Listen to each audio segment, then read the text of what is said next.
Halo guys, hari ini saya banyak di-mention dan di-tag video Rocky Gerung yang mengomentari soal debat semalam.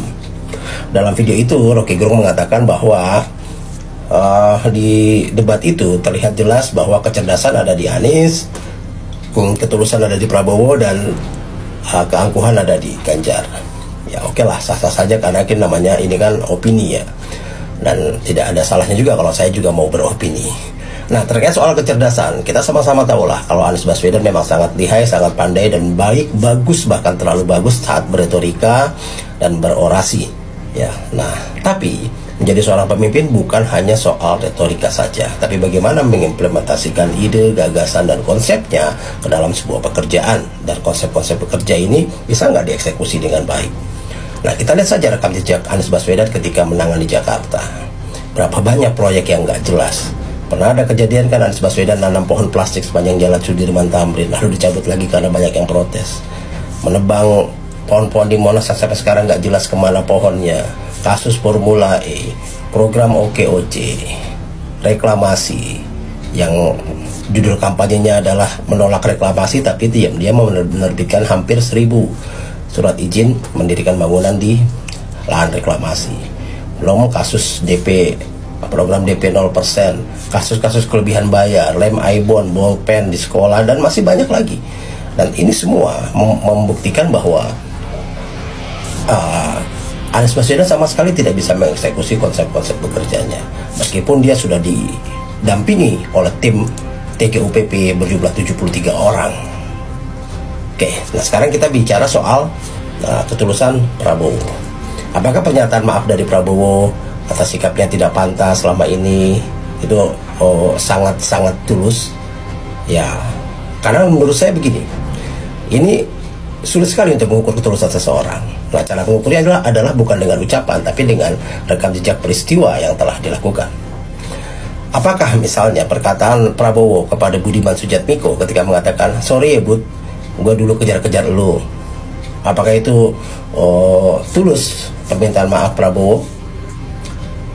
Kalau misalnya Pak Prabowo mengucapkan kalimat itu kepada ibunya Wawan, salah satu korban 13 aktivis yang sampai sekarang hilang entah kemana, apakah ibunya Wawan akan bisa melihat kalimat itu sebagai kalimat ketulusan? Misalnya dia berkata, sorry ya Bu Wawan, gue hilangin anak lu, sorry ya. Apakah Bu Wawan akan melihat itu sebagai sebuah ketulusan? Pernahkah Prabowo datang ke acara Kamisan yang sudah berlangsung selama 17 tahun ini? Nah, ini saja sudah bisa menjadi ukuran. Nah, saya memang mengerti maksud dari Pak Prabowo adalah dia ingin terlihat baik dan tidak lagi terlihat angkuh. Karena mungkin banyak sekali blunder yang dilakukan, dan ini saya rasa strategi dari timnya supaya Prabowo tidak tergerus suaranya, karena memang sudah sekali mengontrol emosi Pak Prabowo. Banyak kasus kan kemarin soal dasmu etik lah, soal goblok lah, soal emang gue pikirin, sorry ya, joget-joget, pelecehan-pelecehan yang berupa verbal gitu. Ini kan sangat-sangat menunjukkan keangkuhan dan kearoganan dan anti kritik dari Pak Prabowo. Nah, saya lihat justru malah Prabowo sulit sekali dan sangat terpaksa mengucapkan itu. Karena terbukti setelah debat pun Pak Prabowo menolak untuk sesi tanya jawab dan sesi foto bersama. Sangat terlihat tidak ramah gitu ya. Jadi kalau dilihat ini sebagai sebuah ketulusan, dari mana kita mengukurnya ini sebuah ketulusan? Sedangkan begitu banyak pelanggaran yang sudah dilakukan dan kita belum melihat wujud dari perubahan atau ucapan dari Pak Prabowo ini, yang bahkan langsung dibatalkannya ya. Ucapan yang kelihatan sangat rendah hati itu pada saat selesai debat dengan menolak sesi wawancara tanya jawab, langsung dibatalkan dengan kembali menunjukkan kearoganannya.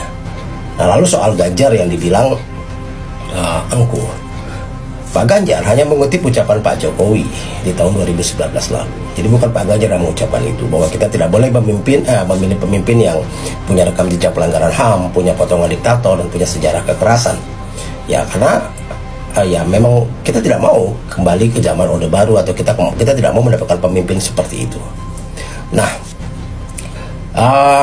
saya rasa begini, saat ini semua orang bisa melihat dengan jelas mana yang tulus, mana yang modus, ya, mana yang memang memikirkan rakyatnya, dan mana yang memang hanya ingin berkuasa, mana yang konsisten dengan semua ucapannya, mana yang selalu belagak pilon setiap ditanya soal konsistensinya. Salam.